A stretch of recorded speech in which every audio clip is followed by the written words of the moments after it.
Contre toute attente, l'habitat connecté renforce l'ancrage local à travers des relations qui se tissent sur les réseaux sociaux. On loue, on achète, on revend, on troque, on partage des objets et des services en proximité, on rencontre d'autres personnes autour de centres d'intérêt communs. Ces multiples implications individuelles recréent du collectif, mais restent invisibles aux yeux des décideurs. Ces nouvelles relations au monde extérieur transforment aussi les activités menées au sein du domicile. On y travaille, on y produit des biens et des services, de la valeur. L'habitat redevient un espace de production et de distribution, et l'habitant regagne en autonomie vis-à-vis des fournisseurs. La municipalité encourage ces pratiques, mais elle a encore du mal à en évaluer l'impact. Ce sera l'un des sujets des débats citoyens de l'année prochaine. Avec quelques voisins, on a voulu trier nos déchets alimentaires parce qu'ils intéressaient l'agriculteur qui nous livre nos légumes chaque semaine. On a trouvé des astuces et on les a postées sur Je bouge, ça bouge, le site qui sert à partager les projets des habitants pour améliorer la ville.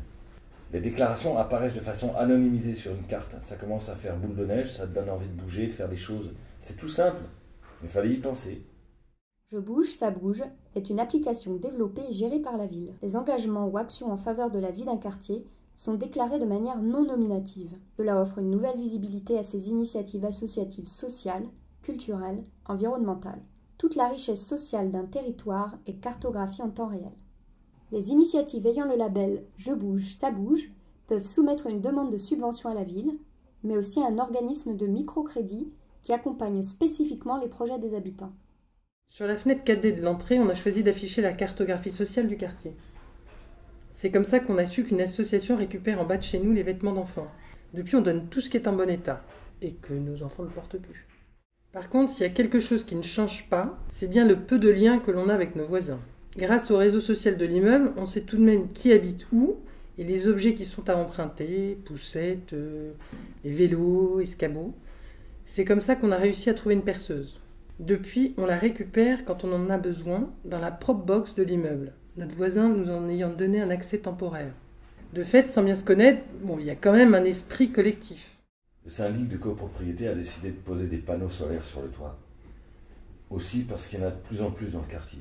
Et qu'on a beaucoup entendu parler des avantages de la production locale d'énergie pour faire baisser les charges. Dans l'immeuble d'à côté, ils se servent même de leur production pour alimenter un petit parc de voitures électriques. Depuis 1 an, l'éclairage du bâtiment est alimenté par de l'énergie piézoélectrique, récupérée grâce au déplacement des habitants dans les parties communes, les escaliers. Enfin, il suffit pas de taper du pied non plus. C'est même un des points qui m'a convaincu de signer un bail mixte personnel et professionnel à notre arrivée. Au moins la facture d'électricité n'allait pas exploser. Et on a pu disposer d'une pièce en plus grande que la moyenne, d'un réseau très puissant. Hein, Claire ? Et comme dans beaucoup d'immeubles aujourd'hui, 10% de la surface est occupée par un espace de travail partagé pour nous permettre de bosser sans nous déplacer. On a un local qui fonctionne selon des horaires aménagés, via un agenda partagé, qui tenu plusieurs réunions. Hein. Entre 16h et 18h, c'est souvent des enfants qui viennent faire leurs devoirs, on leur demande de ne pas trop bavarder. Le bail mixte personnel et professionnel a été créé pour répondre à la multiplication des activités génératrices de revenus, principales ou complémentaires, menées à domicile. Le signataire du bail bénéficie de conditions favorables à son activité.